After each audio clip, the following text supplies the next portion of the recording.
We Make Movies Film Geeks podcast, episode number 93.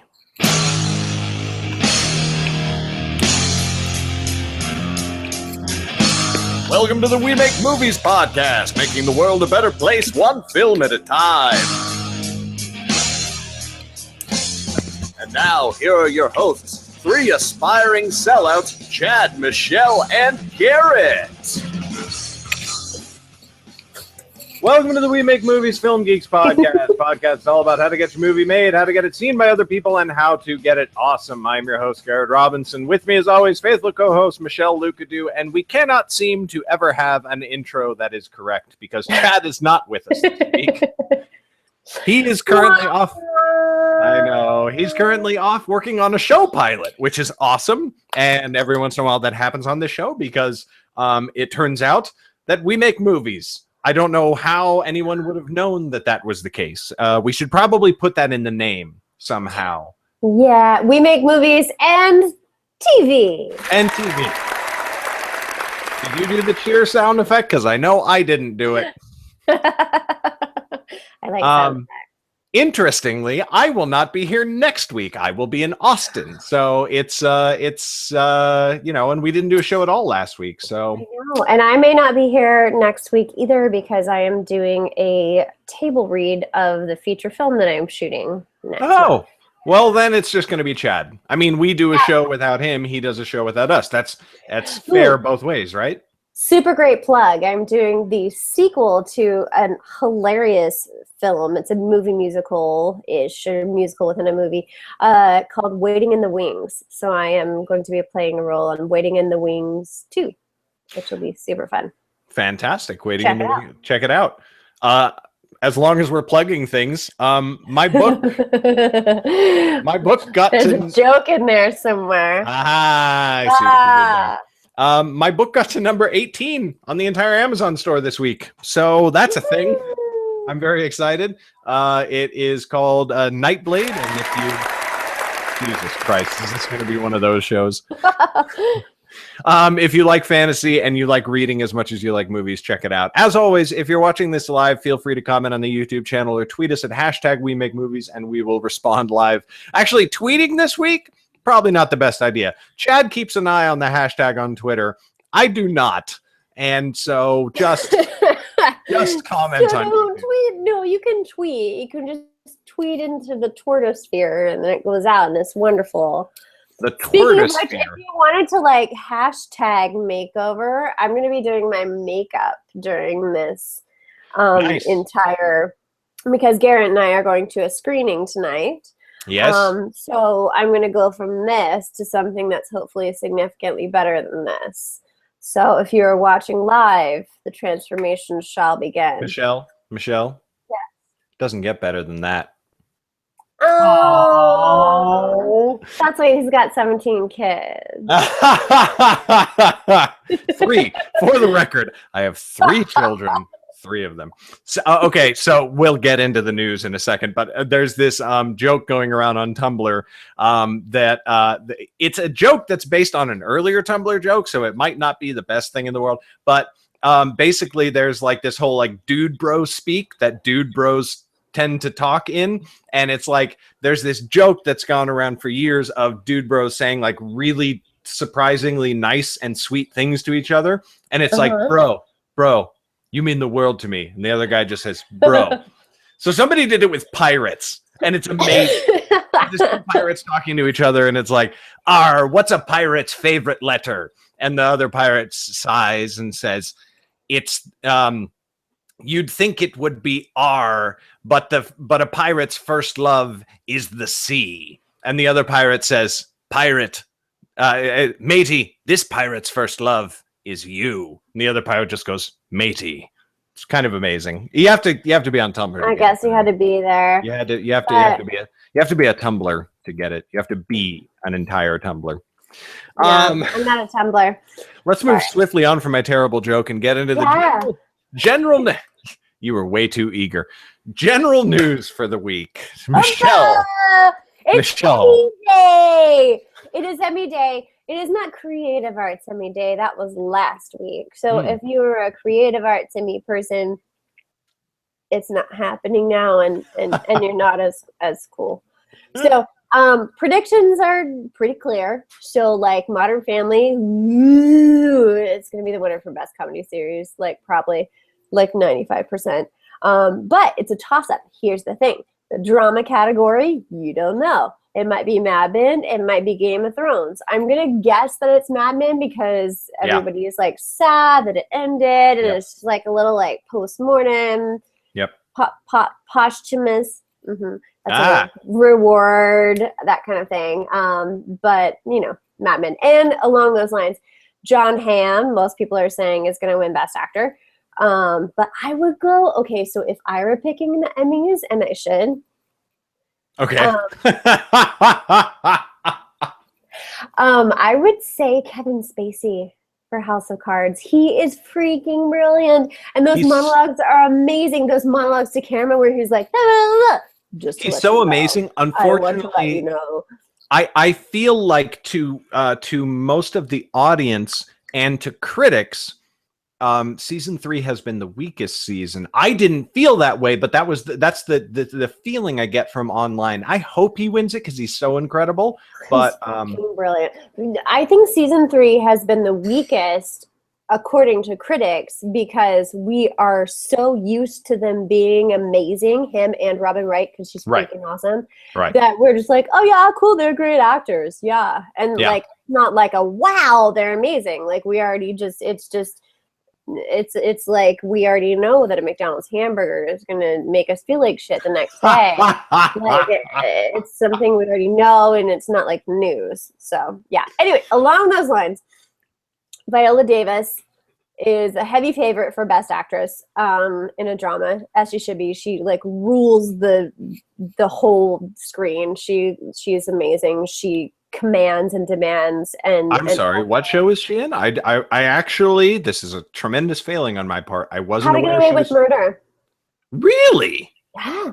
Did not know this. Ooh, she's a professor. She's Jocelyn, and what's great about her is that she's like this. She has this commanding presence with her students, and then she has this like dark and twisty, like sad section, like part of her with her like personal life that is just, it's a great dichotomy for an actor.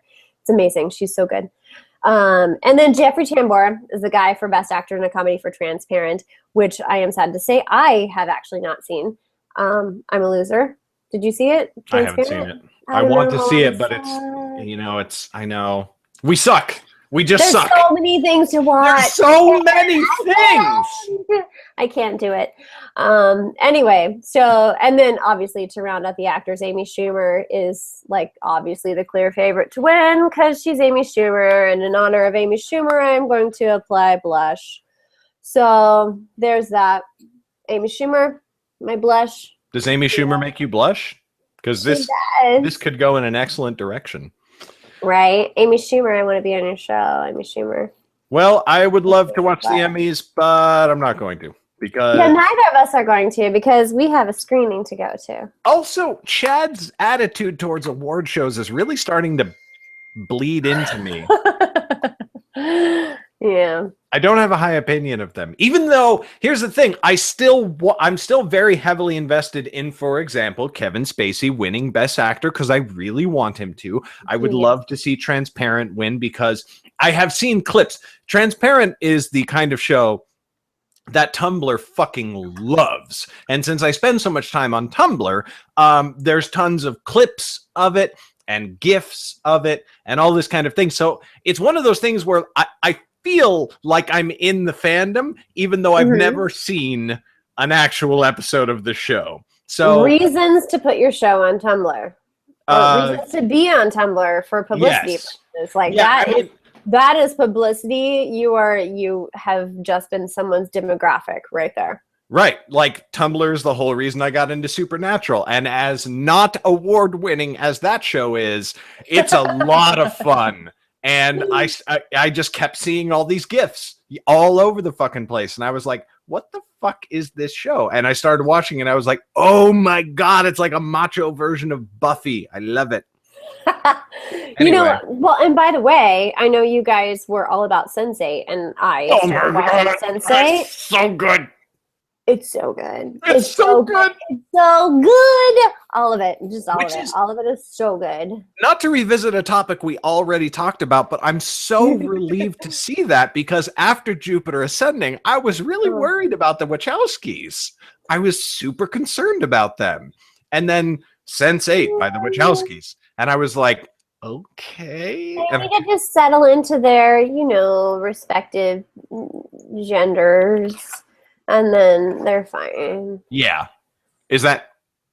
Are you speaking literally there because of the whole transition? Yeah, I mean, like that. No, I think there was a whole and this is maybe slightly controversial, but I think there was so much press about it, and it was so frustrating. And it was like, oh my God, Wachowski brothers aren't the Wachowski brothers anymore. Wachowski brothers, and then there were all these interviews, and there was like a whole thing, and then they couldn't get to the business of making stories, and now they're like, fuck it, it's over, we're gonna make some stories, and now they're making some good ass stories.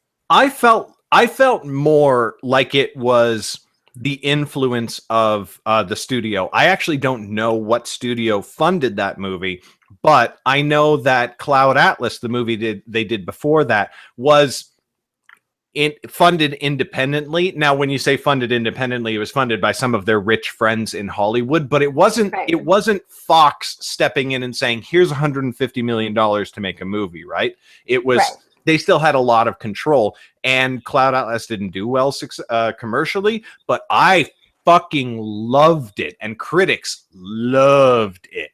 It was beautiful. It was a beautiful film. Like visually, it was just stunning. Yeah, and thematically and everything. And then Jupiter Ascending, I felt was like what? Actually, what? I felt like Jupiter Ascending was trying to be Cloud Atlas. Sure. Yeah, that's actually a good thing to say. And but then wow. That was the most descriptive sentence ever. I'm a couple of beers in. I'm just gonna make that disclaimer right now. But then yeah, there you go. But not beer. I'll just say that. But then Sense8, Netflix. We already know that Netflix has a reputation for not trying to impose its will, I guess would be a good way to say it. They let the creatives do their thing. So only time will tell whether it is influence or it's what they were going through personally when Jupiter Ascending was happening. But anyway, let's move on. I mean, on the M. Night Shyamalan scale, are we really talking about him? The Wachowski brothers have gained at least 4 or 5 more features with Sense8. Yes. So good.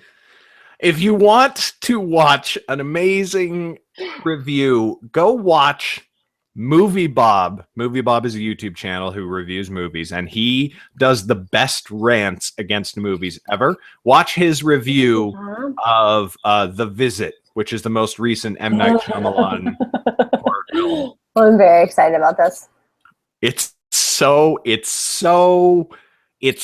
good because it's not just angry ranting in colorful and creative language about how bad the movie is, although it's definitely that too. But he actually goes into why M. Night Shyamalan was so good and why he's so bad now. It's actually it's insightful at the same time that he's screaming curse words into the microphone. But let's now I know Chad Kukihiko's one of his wonderful purposes on this podcast is moving us along, because we like to talk. So I don't know if Chad is the one who moves us along. I don't know if he is. I feel like Chad can go. Chad, are you listening? Chad, are you listening? Chad can go on sometime. No, here, let me rephrase that. I think Chad can go on whenever I bring a Game of Thrones. That's when Chad goes on for a while. Which is me with everything, by the way. Come on, yes. Good. Do it. I'm gonna do my eyeliner. Definitely moving on. Fucking DC. These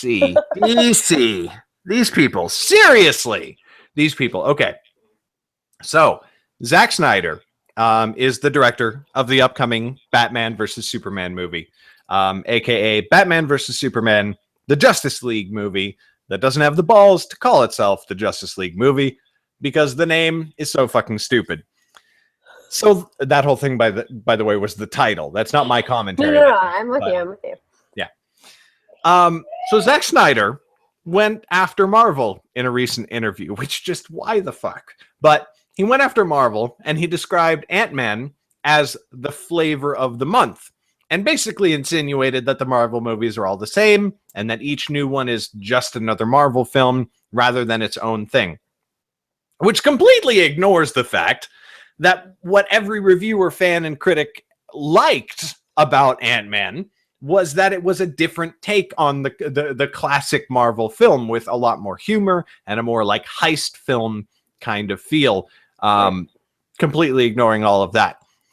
And meanwhile, he is directing a movie that looks like it's trying really hard to be the Christopher Nolan Batman movies, which then is exactly what Sebastian Stan, who's the actor who played the Winter Soldier, had to say about it. He said, and I quote, the Marvel directors aren't trying to mimic a better Christopher Nolan movie.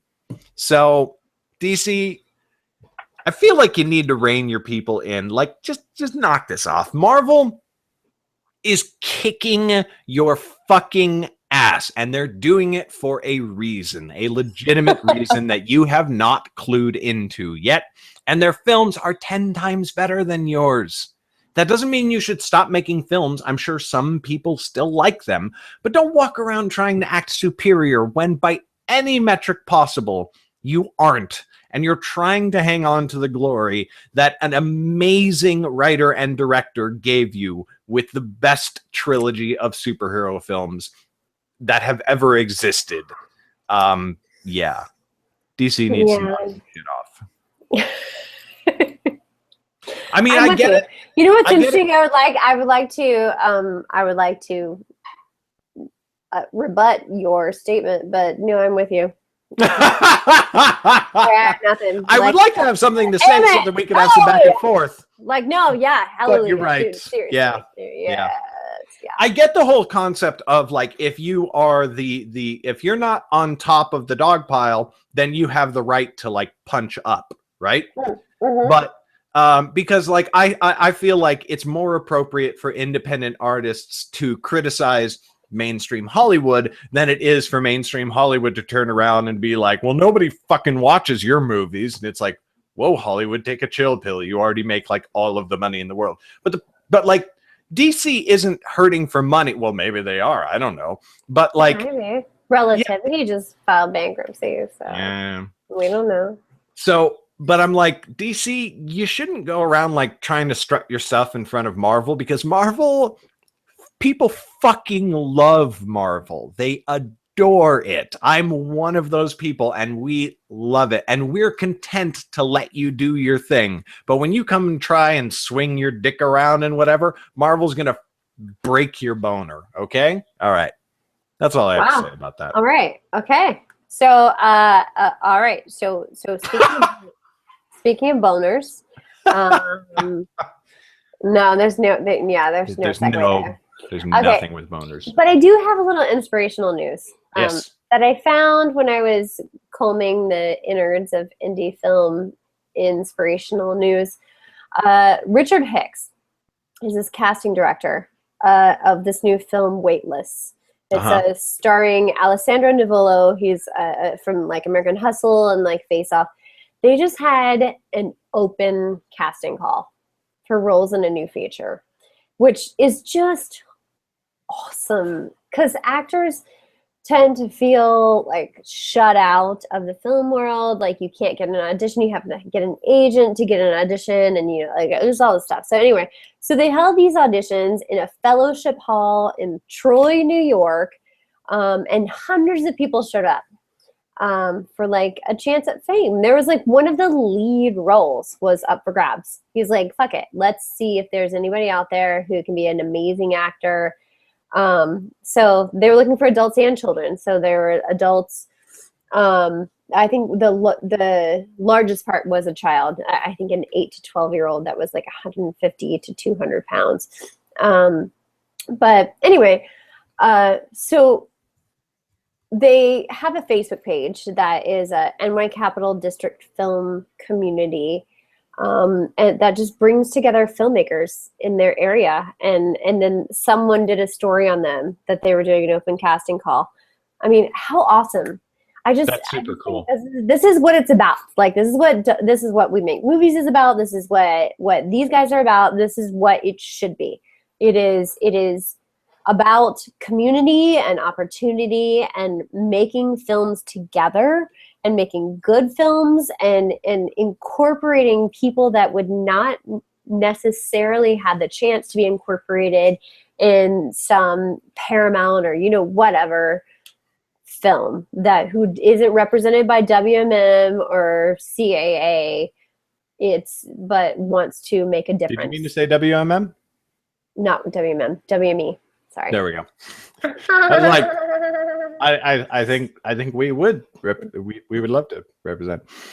That's awesome. That's actually a really, really cool thing. I love seeing artists trying to help artists, I guess is what I'm saying or whatever. But and like you don't always see that. There's a lot of idea that there's like this huge competition and everybody's kind of like, every man for himself and everything.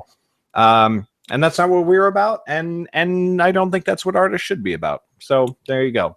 Well, and I think it's like a laziness thing too. I mean, these guys spent 3 days seeing everyone that showed up lined up around the block that's to awesome. Read for all of these different parts. And I think it's just, people get lazy and they call an agency and they're like, I want to see this kind of person. Right. But it was just nice. It was inspirational. Anyway, look out for it. Waitlist. Cool. Again, I have no segue, so I'm just going to go into mine. So the segue is it's mascara time. All right, mascara time. And meanwhile, speaking of mascara, nope, didn't work. Didn't help. There is, I don't want to call it a trend, but it's a trend of, and it sort of annoys me in crowdfunding. And I think it's bad for crowdfunding, and I think that makes it bad for indie filmmakers. Crowdfunding, obviously, hugely important for a lot of people who want to make film, who want to make television, web series, et cetera, et cetera. We funded Unsaid on Kickstarter. This happens all the time. But you have both you, Michelle, and you, the listener in general, you have probably seen for yourself that sometimes these big projects will come out, and they're dependable looking projects with high profile people involved.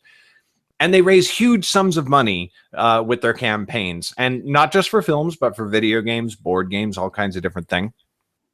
And then a few months later, the creators come back with another campaign to finish off the necessary funding, which immediately begs the question, why didn't you just ask for that much in the beginning when you did your first Kickstarter for it? Now, I'm not saying you should never do this. There are lots of examples that I know of personally. In fact, like a friend of a friend who is considering doing this, they had a budget for their film and they had an investor who is like, if you can raise this much for the film, I will pay for the special effects, right? And then they raised it for the film, they made the film, and they're in post-production, and that investor backed out. And I don't really know of any way to prevent that. Like maybe you could get them to sign something saying that they do it, but then what if they literally don't have the money? Are you going to fucking sue them to get the money? Like that's just douchey and whatever. So, like in that circumstance, if the person comes back and just very clearly lays out and says, here's what happened. Here's exactly why we, did things the way that we did. And then here's what happened that necessitates this. And we really appreciate the support so far. And if you can do this, it's going to get us over the sudden hurdle in the road that we've run into. So that's totally fine. But I feel like in certain other projects that I know about, there are times when the creator comes back with a second Kickstarter campaign that says, hey, thanks for your help with this thing, but now we want to turn this thing into this whole other thing. In general, I want what I fucking paid for the first time. Like, you got me excited. with what you said you were going to do the first time. Now, if you need some additional help in order to deliver that, and the reason isn't really your fault, I get it. But if you are saying, hey, I know we got you really excited with this thing we said we were going to do, but we changed our minds and we want to do another thing, you can basically go fuck yourself, I think. And I think that it it's like when your wife promises you a blowjob and then falls asleep, right? Sure.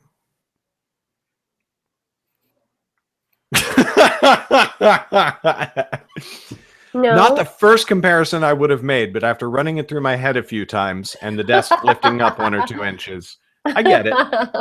And it's only 1 or 2 inches because the desk is about 4 inches up, up. Oh, yeah. You just like publicized your wiener size. So there you go, America. I'm going to put on the false eyelashes and Garrett's. When you go to Pornhub, Garrett's wiener is 2 inches. When you go to Pornhub and there's those micro penis ads and they have a photo of it, I'm the biggest model in the micro penis model industry. I'm gonna go with, I don't know what Pornhub is, but I'm a little sad that you. Sure. Absolutely. Weren't you the one who said that Pornhub should have the Facebook notification on April Fool's Day? That on April Fool's Day, when you log into the porn sites and whatever, as soon as the video starts playing, it should pop up a little pop-up notification that says successfully shared to Facebook. I think that would be the greatest thing that could ever happen. I think that would just make the world at all. Like, but I mean, sure. I think that would just be amazing. Like a fun thing. Yeah.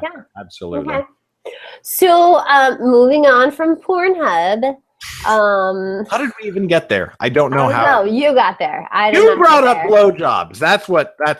Yeah. With your wife. Okay. Whatever. I'm such a good girl, you guys. Like. Oh, totally. Seriously. Okay. So Black Mass. I'm so excited. I am so excited. Oh, I haven't seen it yet, but I'm so excited. Well, I'm glad you're doing a segment on it then. I'm doing a segment on its box office success. The segment is that it's like, obviously, but first of all, it's no surprise. Like, Black Mass is like, it's a new Warner Brothers drama about like the notorious gangster. Whitey Bulger, it did a massive business in Boston, interestingly enough. When it debuted last weekend, about 10% of the picture's $2.34 million opening gross came from Boston. Apparently, just everybody in Boston just went to go see it. Wow. So typically, Boston accounts for like 2.7% like of a picture's domestic total. So like 10 from 2.7 is ridiculous. Moreover, 6 of the top 10 best performing theaters were in Boston. So as Warner Brothers reports, but I saw the preview and dude, Johnny Depp is the most brilliant chameleon of an actor in the freaking world. And I don't care what people say about him, like as a person or whatever, he got drunk when he was presenting an award. I don't care. I just cannot say enough about him and how brilliant he is. And every time I see him, I barely recognize him, which is everything. So in an industry that encourages you as an actor to quote unquote build your brand or like pick a specific genre or thing you do, like I'm a young mom or I'm a detective or I'm a, whatever. Johnny Depp has built a career on being a chameleon. So I would like to hope that he changes this industry for the rest of us actors to be able to. I don't know that anybody has bad things. I don't know that anybody has terribly bad things to say about Johnny Depp. And if they do, they're wrong. I think that some people may have some sort of legitimate criticism about the amount of times, the percentage of times that he and Tim Burton work together, and how sometimes the magic is there and sometimes it's kind of not. But both he maybe wasn't perfect once. Like, I know, right? Like, what the hell?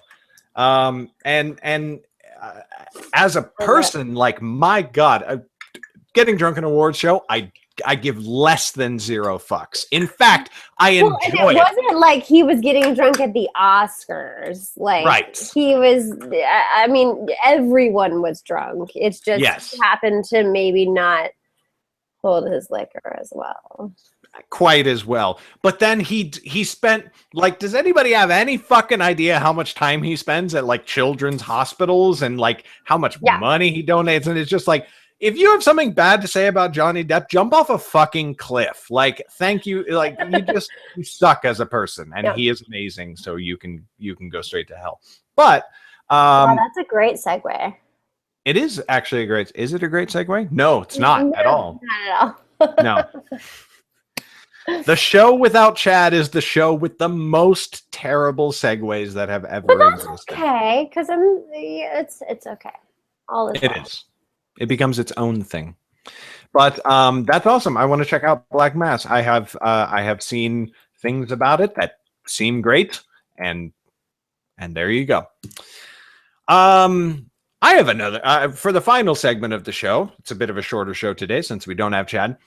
There is a new way to publish and sell your films independently. Yeah, for free. You sell them and it doesn't cost you anything. It's kind of amazing. And yes, it can work for short films. And you probably won't make $1 million. So let's just put that off the table right now. Maybe you will. It depends. I don't know. It depends on how good your marketing is. But listeners of the show will know that we did a film called Unsaid earlier this year. I just submitted it for publication on Amazon Instant Video. Amazon has a subsidiary company called CreateSpace. I talked about CreateSpace way back when on this podcast, but they are a self-publishing company in multiple formats that let you put out products for distribution on Amazon. Now, I've produced, for example, all of my paperback books through CreateSpace, and they have always had an option to sell your film via physical DVD or via Amazon Instant Video. Like, they had that in the past, and I saw that and I was like, oh, and I checked it out and it didn't seem like it would work. But they've made some changes since then, and I think it makes it worth mentioning again. First of all, they used to have a minimum running time of 20 minutes. They have taken that down to 6 minutes. The former 20-minute time limit seemed obviously to lend itself to either features or some incredibly enterprising indie producer who wanted to make their own long-form web series, like something at least as long as a traditional TV show. But by shortening it down to 6 minutes, they seem to be making an appeal and extending an invite to any independent filmmaker, even for short films. Like, you could just take a short film that you've already made and put it up there, and it doesn't cost you anything to do that, and then people can watch it. Second, they used to have incredibly complicated rules for uploading. Now it's very easy. You simply have to create the same kind of files you'd burn on a DVD or Blu-ray and then upload those files to Amazon, which is how they're able to process the video. Hopefully at some point in the future they'll make it so that you can just upload like a QuickTime file. You can't do a QuickTime file right now. I don't know why. Doesn't totally make sense to me, except that QuickTime is an Apple product. So maybe it's some sort of proprietary bullshit that I don't really get. I don't know. But that's kind of freaking awesome. Now, a couple of caveats. They share 50% of the royalties with the rights owner. Of this, 50% of the sale goes to whoever has published the video. Now, Vimeo, for example, offers 90%. So you're like, okay. But nobody fucking watches movies on Vimeo. It just doesn't happen. Consumers don't. They have no percent. Like, filmmakers watch. Yes, but for Vimeo. consumers. But like, your average person doesn't go like, hey, I want to watch a movie. Let's go to Vimeo. Right. Like that. Absolutely. It doesn't happen. People don't pay for things on YouTube, but they watch YouTube a lot, obviously. And nobody, like, only professionals watch things on Vimeo, and you don't want to try to sell movies to other filmmakers. That shouldn't be your audience, because they're all too busy making their own films to watch your film. Just like you shouldn't try and sell your books to other writers because they're too busy writing their own books. So 50% is sort of Hopefully they will increase that soon. They have increased things for their other products in the past, so there you go. But Amazon has a foot in the door on the consumer market. They're not as big as iTunes. They sure as hell aren't as big as Netflix. But more and more Amazon Fire Sticks are selling every single month. And you will be able to distribute your film to audiences in their actual homes for free. I can't really stress that enough. It's hard to get into iTunes and it will cost you money. It's hard to get into Netflix and it will cost you money to do that. This costs nothing. If you are listening to this show right now and you have a short film, you can go put it on Amazon right now. It will take you about probably half an hour to figure out how to do it and to upload it. And then they have to, approve it. I'm sure they probably check it to make sure it's not, you're not just uploading a copy of The Godfather or whatever. But anybody can freaking publish there. There's no requirements and there's no setup fees. It's just give them your movie. And best of all, anyone with Amazon Prime, you know about Amazon Prime, obviously. Oh, you're muted again. Something must have changed. But while she figures that out, so I am an Amazon Prime member. I there you am a very vehement Amazon Prime supporter. Yes. Yes. Sorry, I had muted it because the ice cream truck was in my neighborhood. So all right. So it was Nice. loud. So you know that on Amazon Prime you get Amazon Instant Video, right? Yes, I do know that. Okay. Yes. So I'm all about the Amazon Instant Video. Yes. any films that are published to Amazon via CreateSpace are free to Amazon Prime members. They can watch them. It doesn't cost them anything extra, but you still get money as though they had bought it. Now, it's not exactly the same cost as if they had actually bought it, and I'm not totally clear on what the rules are, but it is you get paid per view. And let me tell you, you get a shit ton more than you would get if it was on YouTube from ad dollars, Amazing. So there's millions and millions of people in America and probably other places who are Amazon Prime members. You can reach out to those many people. other places. Yeah. And you can I don't actually know if the Amazon Prime program extends into other countries. They have a weird thing where certain programs they can't do in other countries, but whatever. You can reach out to anyone and say, do you have an Amazon Prime membership? Cool. You can just go watch it for free on Amazon, on your computer, on your Netflix, on your TV if you have Amazon Fire Stick or whatever. That's a fucking huge audience of millions of people who you can just give it to and make money off of it. Now, is anybody going to start a new film studio based on this model? I don't know. We're going to have Unsaid up there pretty soon. Is it going to get a whole lot of views?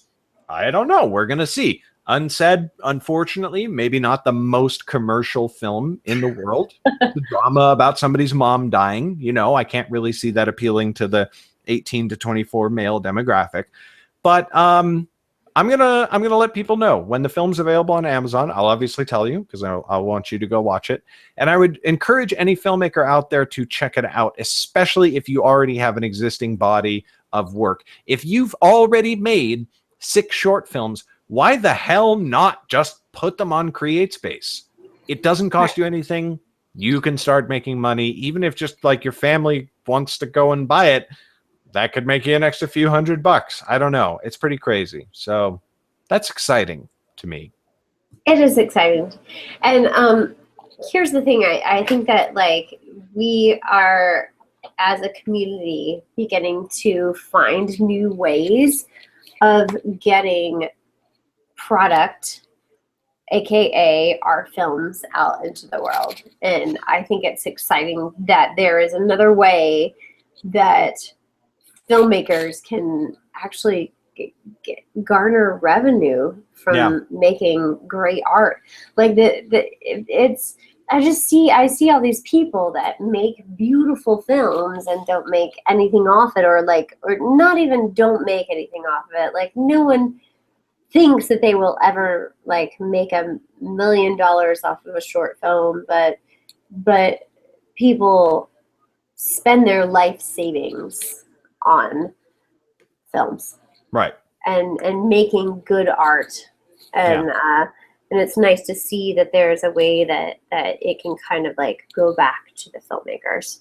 Yeah, and even if you don't become the next Spielberg or, you know, have the financial success of Michael Bay, there's no reason you couldn't actually make a living at it. You know what I mean? Which I think I think if you took anybody in Hollywood who wanted to be a filmmaker but wasn't a professional full-time filmmaker, and you said, if you could make, let's say, $1,000 a week professionally doing what you want to do, making films, whether you're a sound guy, a DP, or whatever it is, they would fucking beat down the door. And if you do it right and you're smart and you build your audience and you use all of the social stuff that we've been talking about on the show forever and the marketing stuff, which I feel like I have a leg up on because of self-publishing for years, you can fucking do that. You can get there. And I think that's pretty amazing. So there you go. It's more than amazing. Yes. And if you haven't checked out Garrett's like website and his books, you really, really need to do it. Garrett is a brilliant writer and an increasingly successful writer. Yeah. So GarrettBRobinson.com. Took a long time though, people. Don't quit your day jobs. And with that, we will begin moving towards the end of the show. We end, as always, with community news. As always, please go, whether you're watching this live or you are watching or you're listening afterwards on the audio feed, please go to iTunes and rate the show on iTunes. Ratings there help more people find us, help grow the audience. Please rate us, people. Michelle will do something really nice if you do. I don't know what it is. She gets to decide what, but she'll do it. It's very nice. I'll do an impression. I'll do my Cartman impression. I will do my Eric Cartman impression from South Park. Yay! And then this week at the I don't actually know what's happening this week. Is it what's next? This week at Theater Asylum is actually improv games. Yay! Interestingly enough, oh wait, you know what? This is I've my audio has probably gotten less. There we go. This week at Theater Asylum is improv games. It's 7:30 p.m. on Santa Monica and Vine. But if you are planning to join us the next week, we are dark. There are 5 Wednesdays in September. We're in September. Yeah, 5 Wednesdays in September. So our 5th week, we have not funded yet. Thank you, Patreon. But thank you for our Patreon supporters. But we are not quite to funding a 5th Wednesday. We're up to 4 events a month. Yeah. We are up to 4 events a month. So if you would like to come on Wednesday and like shoot the shit and play with everybody, you can come. They put you in teams. It's an improv kind of game, short form. Anybody who's there can play, and you don't actually have to act and perform in order to be there. So you can just come and watch. So it's kind of like your own free private screening of Whose Line Is It Anyway. So yeah, so the next time we will be actually in session other than improv games is in October. So we will be there the first Wednesday in October. Yay. And as alluded to in that last point, We Make Movies is, so far as we know, the only filmmaking community in the world that is funded by its community, and that happens through patreon.com. Patreon is a website kind of like Kickstarter, except instead of one big fundraising push for a specific thing, it is like a voluntary monthly subscription that allows you to support artists who do cool art that you enjoy. So at patreon.com/WeMakeMovies, you can find our Patreon page. If you go and become a supporter of the community, you get all kinds of really cool and awesome stuff. Like, you get to participate more in the events. You get to submit your scripts for script and filmmaking competitions that we have, like one that is going on right now and is almost over. I think until the end of September. Yeah, if you are currently a member, submit your short film. We have funded a short film. So do it now. And we will be adjudicating and performing and choosing one short film, which if you win, you win. Your short film is produced by us. Huzzah. Free. So it's pretty awesome. So go check it out at patreon.com/WeMakeMovies. And that is it. We end, as always, with things to know. Michelle, you've been going first, so tell everybody what's happening. Yes, well, there's this screening tonight. Garrett and I will be there in the flesh, if you want to meet us in the flesh. At 7 p.m. Just for the record, I think that your flesh is a lot more appealing than my flesh. Just gonna say that. Carry on. Are you blushing? Did I make Michelle blush? Oh my God. That's a thing that's never happened. Yeah. Okay, fine. Right. So yes, we will be there at 7 p.m. at 3 clubs, which is 1123 Vine Street. In Hollywood. There are 5 short films that are screening tonight, including Unsaid, which we have talked about this evening. But it should be a great time. It's at a bar. Come hang out, grab a drink, meet some filmmakers, meet some people. It's a fun get out there and hang out kind of thing. So 7 p.m., 3 clubs. Faux really though. Pretty awesome. All right, and with that, I will. Oh no, I didn't do a thing to know. I didn't actually write a thing to know. Well, you don't have to do a thing to know. I don't. Come to the screening. It's going to be awesome. I'm going to be there. That's the only reason you should need. It'll be fun. If you listened to this podcast live and you come to the screening, I will buy you a cocktail. Yay! I listened. Will you buy me a cocktail? No, because I participated. And with that, I will call an end to this week's episode of the We Make Movies Film Geeks podcast. We will catch you next week. I won't, Chad. Whoops, wrong one every time. Every goddamn time. Motherfucker. I won't be here next week, but Chad and Michelle will be. As always, I'm Garrett Robinson. You can find me at GarrettBRobinson.com. Chad is online at superfreako.com. And Michelle is on Twitter at mlucadoo. We'll see you next week, everybody. Goodbye.